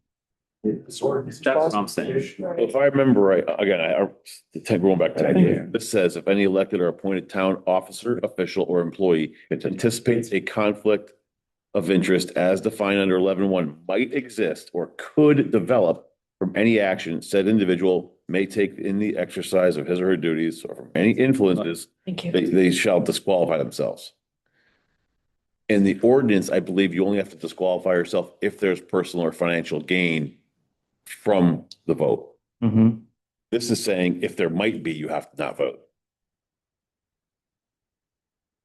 The charter is more restrictive. The charter is more restrictive. The perception can't be there. And I'll give you an example because there's a public hearing there was a ethics complaint was brought against Joe by Bill Dove saying that he couldn't sit on planning and zoning. Is that what he was on? Yeah, And be a town employee right. because there was a perceptive optics of a possible conflict of interest. Mhm. And he brought up they had family or construction, but we determined that no, it's not a conflict because he's shown there's never been a time where he's shown personal gain or financial gain from his votes.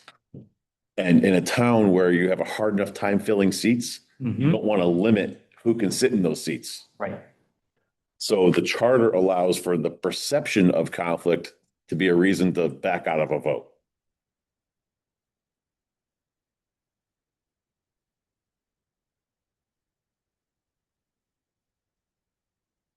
That ordinance was a 2018. Was that what you're looking up, Sarah? Yes. 2018. Um,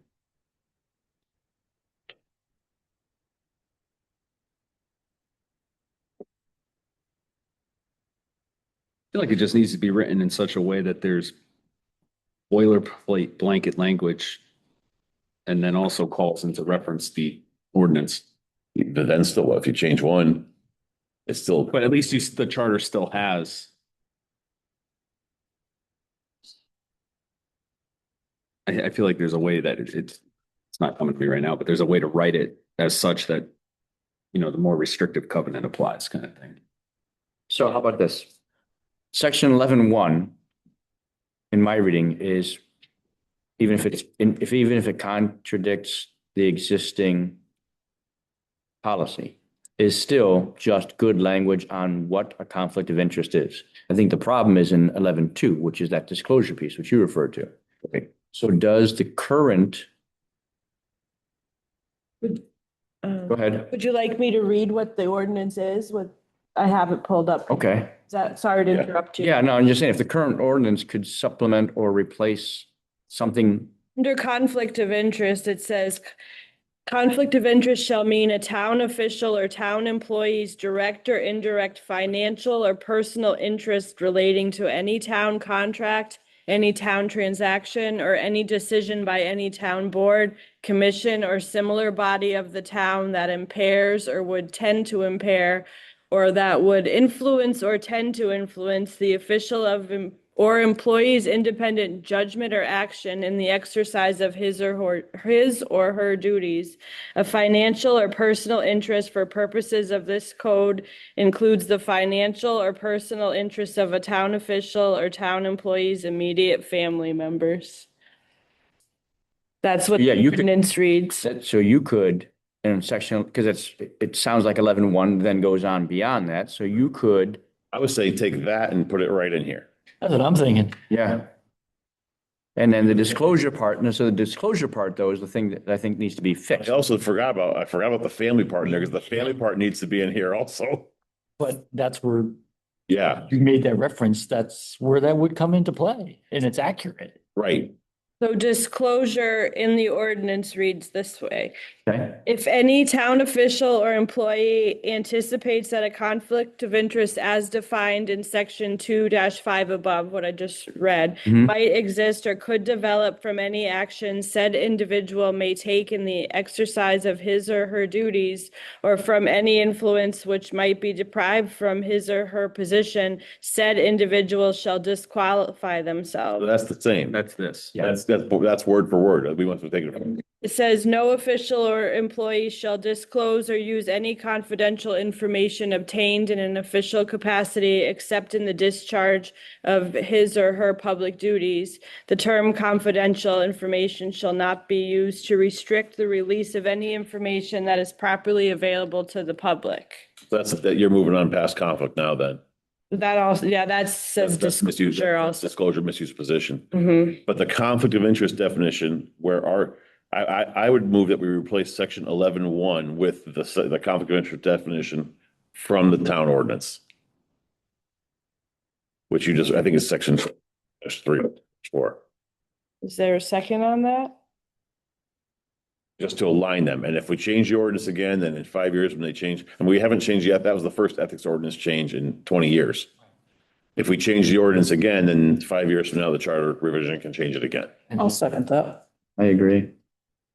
I move we replace section 11.1 conflict of interest general definition with the town's ethics ordinance conflict of interest definition. Austin was the Second that motion. Okay, so the motion was made by Tom and seconded by Austin. Is there any further discussion? All those in favor of the change? Aye.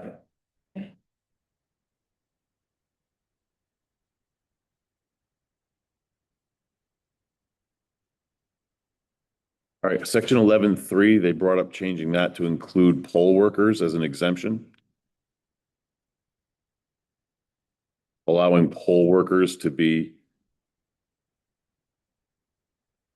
exempt from sitting on, being, Yeah, because right now, if they sit on the Board of Finance. they can't be a poll Board worker, of Selectmen, they can't be an employee. right? So when poll workers became employees, because Right. Charlie voted, it created a problem for some of our poll workers to hold their spots in the polls.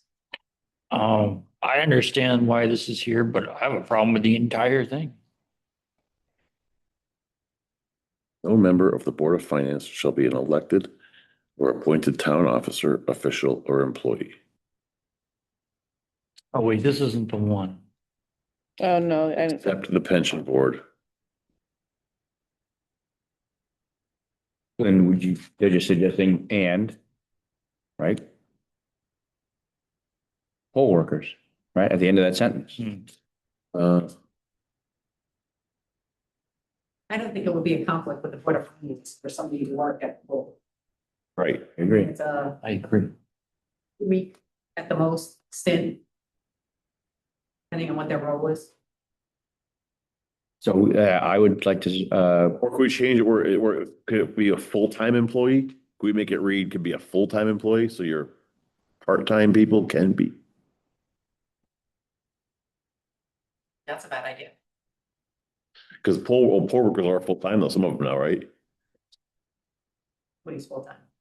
Yeah, so if it said no member of the Board of Finance shall be an elected or appointed town officer, official, or full-time employee, except for the pension board. is the pension board a full or part-time position? Pension board is. No, all the pension board requires somebody in the Board of Finance to be on it Yeah. Oh, I by requirement. Board is made up from all the other boards. gotcha. Board of Ed, Board of Selectmen, Board of Finance. I think that's a good suggestion. If you add the word full-time, Then poll workers. clarifies. You don't need to put a new list of exemptions in over and over at some point. But I guess, do you really want to worry about somebody who works here regularly in a 19-hour week position now sitting on your Board of Finance? How many nights? That conflict, we have a lot of 19-hour week people. Town clerk has a 15, building has a 19, I guess planning got rid of theirs, tax got rid of theirs. Okay, then we can't do that then. Down in We should. social services has them, senior services has them. Parks and Rec, And they're all W-2 employees or 1099 employees? all W2, all employees. I think you just need to do poll workers or election workers. Just, yeah, I guess maybe that's the best thing. At the end of the sentence, add poll workers, Yeah. 'cause period. Somebody sitting on your Board of Finance who is gonna benefit from the budget. Yeah, Right. so it just adds and poll workers at the very end. All right, I move then that we amend section 11-3 Board of Finance to add the words after pension board, comma, and poll workers, period. Is poll workers the right title? I think so. Who determines how much poll workers get paid? The registrars. It's a stipend, right? Right, No, they're hourly. hourly? Register, it's, Become employees. Before we continue discussion, we do have a motion. Is there a second before we move on? I'll second it. Okay, now we can finish discussion. Thanks. Does it matter how they're paid, really? They're paid hourly because they're now employees because of early voting. For that short duration. But I mean, it doesn't really matter how they're paid. We're just putting them on the list of people who are exempt. Yes. But who determines how much they get paid? The registrars. The registrars have a budget from Board of Finance. Yep. Now we're Different back in levels the of them. circle. There's different Yeah. levels of them. Well, the registrars, I wouldn't consider poll workers. Poll workers used to be 1099 The people. registrars get an hourly on top of their stipend to work at the polls. Right. They get their $20,000 a year stipend, or whatever it is, 17,000 plus hourly for 2 weeks. Well, 2 weeks in July, or 2 weeks in November, a week in July, Right. 4 days at the special election for the Correct. Patrick Fire. I mean, Right, there's a but lot- then there's like four levels of the poll workers also. Oh, there's a whole lot more than that. Right, There's moderator, there's head moderator, there's the checkers, there's the Right. ballot clerks, there's the people who sit at the machines, the tab tenders, there's the greeters, there's the election day registration people, there's the people who go to curbside. I mean, there's a lot of workers. And but I get his point. His point is that salary is set by the Board of Finance, so if somebody could set their own salary essentially. And I'm not trying to be cynical about it, but in theory, hey, I'm on the Board of Finance, hey, help my registrar's budget, I'll get you a job a couple times a year. And that's. I see that. In there originally. To No. keep that, It wasn't in there originally. Originally, poll workers weren't employees until the extended Well, voting. technically, they should have always been. But it never mattered because a lot of them didn't even make $600 for a 1099. I know there was a It wasn't fight, Until we started working a lot of days. right, there was a fight at the state Probably A level. lot more money than they used to get. They used to get $100 a day. There's a fight at the state level last year saying that they're supposed to be getting overtime also, because a lot of them are working more than 40 hours a week. Oh, they did get overtime. Right. Most people got overtime. Anybody who worked for our polls, who worked more than 40 hours in a week got overtime. I definitely see his point, though, that a member of the Board of Finance could literally So maybe we. set their own salary. People who have to make a choice, whether they want to run for Board of Finance or whether they want to work the polls.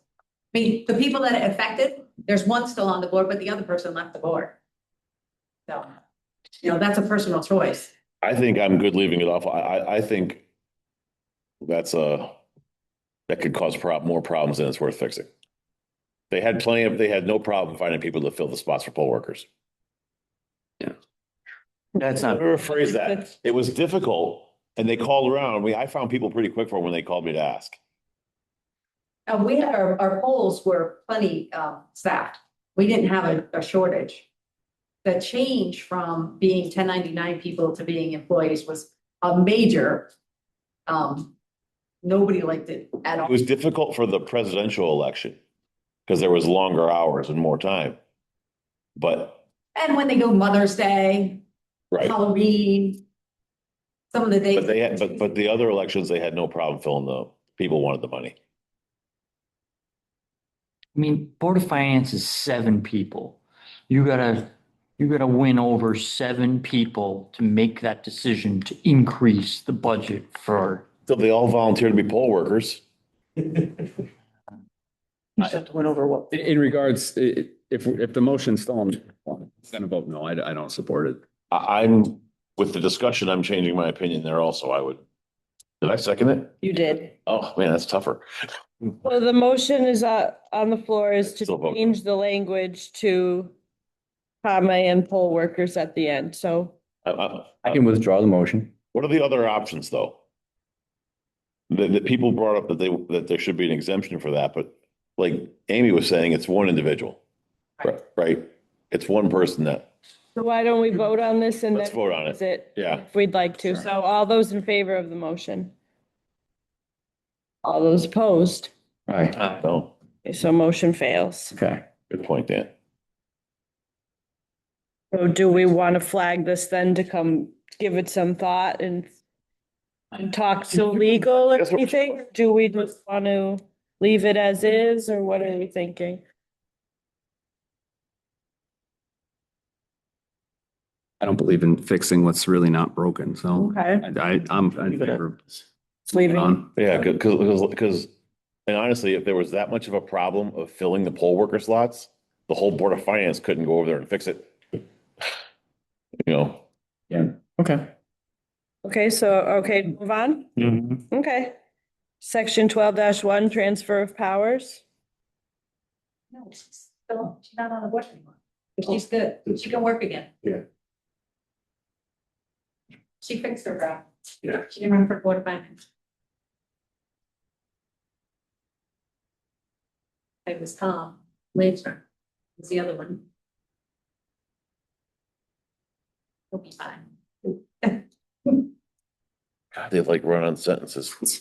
It's I know. horrible. It's horrible. Is bad. Right, my lawyer, I'm sure. All those subordinate clauses. The first 7 lines of this paragraph are one sentence.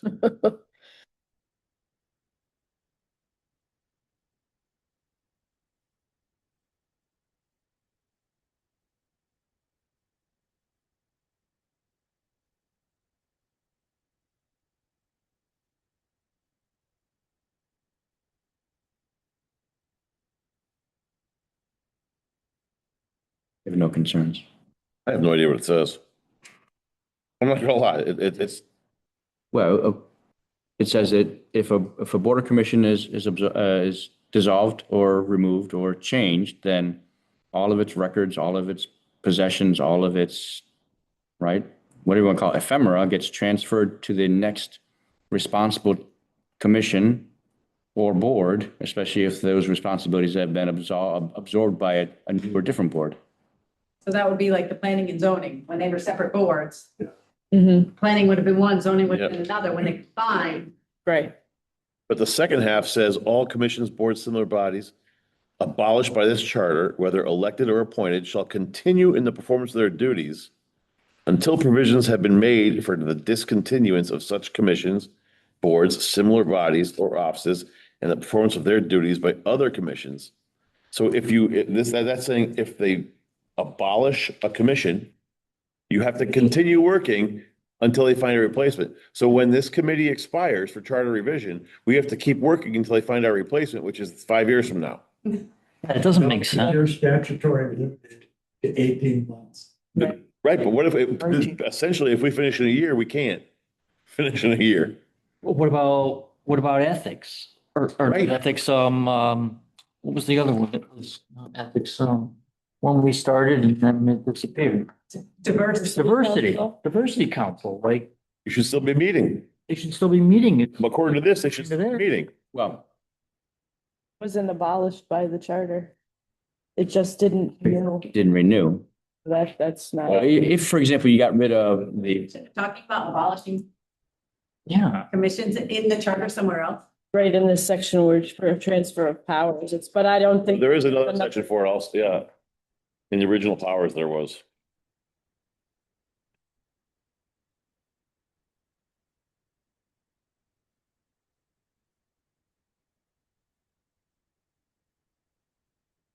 One time towns were allowed to have a combined inland wetland watercourses agency.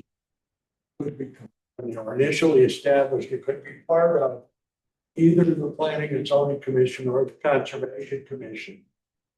So if one of those were abolished, what they're saying is those functions had to continue. And what the town would have to do is adopt a new ordinance transferring those powers, naming the new agency to undertake them. And that's what these provisions are talking about. That's the intent of the law, but that's not what the letter of this reads like. You know what I'm saying? I see what the intent was. I disagree. I think, although it's very wordy, it's very clear as to what happens if commission or body is dissolved. Its business has to be transferred to the next available responsible party, whether it's the Board of Selectmen or whatever, and then, or they're gonna take that, if they're getting rid of it completely, then it goes away. If they're gonna transfer that responsibility to a new board commission, then it's just a transfer. Yeah, I think it's fine, personally.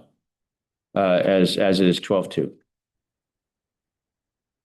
Austin, are you good or? Yeah. Anybody else have? anything? One? Yeah, I go to 12 too. I don't know. Okay. A pain in the butt here. So there needs to be a time limit on this.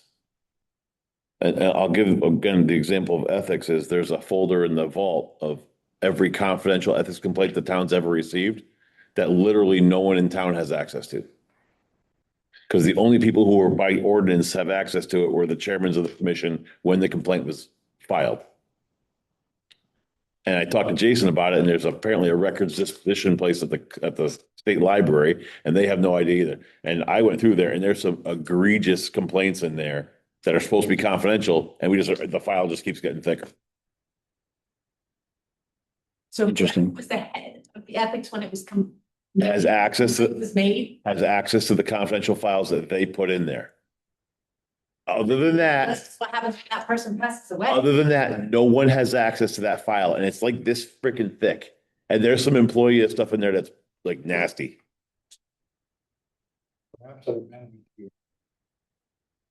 We Have to be, yeah.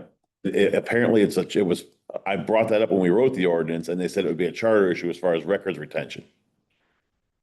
So this is, if any.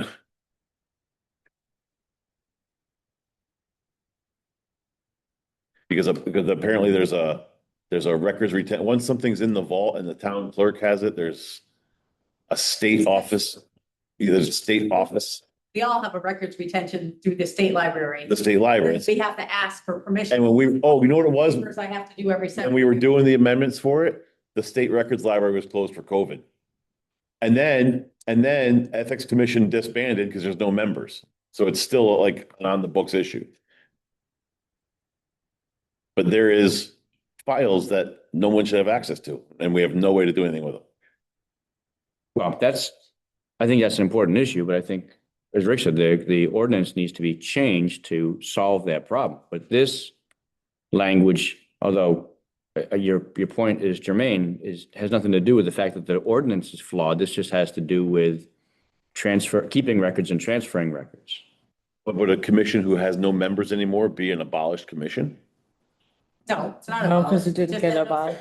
It's defunct until it's needed again.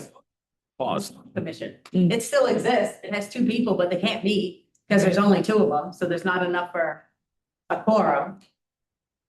Inactive, but it's not. This equipment relating exclusively thereto shall be transferred and delivered intact in accordance with statutes forthwith to the commission to which such powers and duties are so assigned. So if the historical commission was to be discontinued, right, by ordinance, then whatever they have would go, I would assume, to say the Board of Selectmen as the next responsible party. So I don't know why Jason, as the chief executive officer of the town, wouldn't be the person responsible for that. It's by law confidential, by state law. He has no access to it. That's crazy.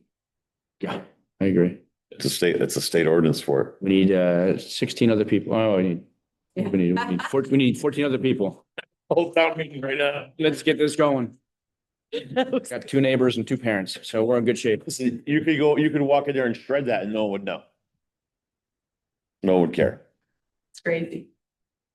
Okay, so are we leaving 12-2 as is and moving on to Yes. 12-3? I have no concerns. Okay, status of employees.